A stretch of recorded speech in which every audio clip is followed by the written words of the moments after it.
First day's action in the four-man competition at the BMW FIBT World Championships in Winterberg. After the first heat, Great Britain's Lamindine lay in 8th position. The team had been a little, perhaps, under par in the first start. They corrected that in the second, and the skids and mistakes that had plagued him down the track the first time had been eradicated as Lamindine came across the line just 100th away from the track record set by the leader in the first round. Chris Spring of Canada and Alexander Kazyanov both fell behind the British sled. Then it was the time for the two-time two-man world champion Francesco Friedrich. He lay 1800ths off the lead in the first heat, 1200ths in front of Dean, but he opened up his advantage and with a shattering new track record threw his hat in the ring as a medal contender in the four-man.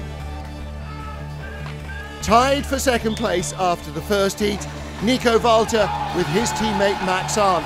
They were just 300ths of a second off the lead. They were 1500ths in front of Francesco Friedrich after one heat, but Walther couldn't keep that lead alive, and indeed he slipped behind by 200ths, and that left Friedrich the leader with 2 sleds to go. First of those, world champion Max Arndt. 2 years ago in St. Moritz, he beat the field, and Oskars Melbardis was only 9th.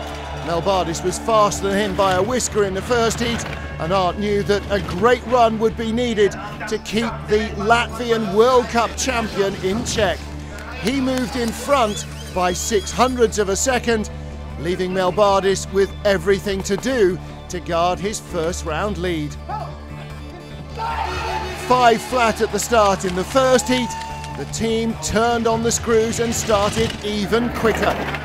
By the time he got to the Kreisel, he'd already extended his advantage by over 1/10 of a second, but a rocky bottom half of the track meant that had come back to only 800ths at the end of the first day's action. Nevertheless, the man who narrowly lost out on the silver medal leads us after day one. Max Arndt, Francesco Friedrich and Nico Walther close behind. For FIBT TV in Winterberg, I'm Martin Haven.